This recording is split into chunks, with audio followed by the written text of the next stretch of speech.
over and over with little to no thought. The frequency of these movements can actually put you at risk for repetitive strain injury. Here to discuss further and give some tips on avoiding this is Dr. Misty Suri, sports medicine orthopedic surgeon at Ochsner's Hospital for Sports Medicine. Hi, thank you for being here. Good morning, Gia. Thanks for having me. That was certainly a mouthful, but you know, I know a lot of times like you do these repetitive motions and you may feel a little strain or so. How do you know if you have repetitive strain injury?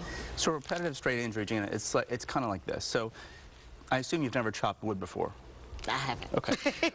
so I chopped wood over Thanksgiving with my wife, and I've never done that before.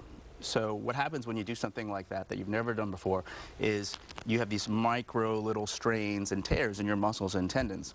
And if we do that over time, over and over again, without the body healing it, having a chance to heal it, then that's what can cause an overuse injury or a repetitive strain injury. I see. And so what do you recommend? Or is it people normally think that they may have something else? I know my husband's always like, is this carpal tunnel? Like he'll feel something, he's like, is this carpal tunnel? So how do you know?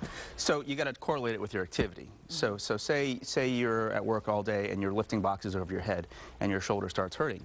Okay, well then maybe you should try to vary the exercise, how you're doing it, give it to your left arm, do the right arm if you're right-handed.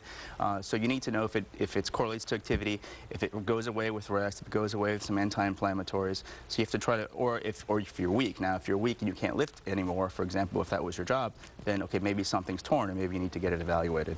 What are some of the strategies to actually avoid overuse injuries for an athlete or, you know, just a regular person? Sure. So if you and I are working at our computer and we're right-handed, and if our right wrist, for example, or our right shoulder is starting to bother us, then maybe we should use our left hand. Try to distribute things to your other hand. Try to obviously give it rest. If you're training for something and you're training every day, all day, for weeks at a time, okay, maybe you should rest for a day or two a week. If you're a young person and you're growing, you can have problems in your bones and your ligaments also because they're a little bit weaker than as we get older. So maybe you should try to not play that sport or throw, for example, every day for months and months at a time. And so that's basically how you would treat the repetitive strain injury, just to rest or try and distribute activity? Also, you can do proper stretching and also the right exercises to help prevent that area in your body from getting overloaded, so that way you can distribute the area of force to different parts of the body, different parts. So you have to have the right mechanics. For example, in your shoulder, you have to have the right mechanics. So if a certain part of your shoulder is getting overloaded because the rest of it's weak, then maybe you have to get the rest of it stronger so that one area doesn't get overloaded.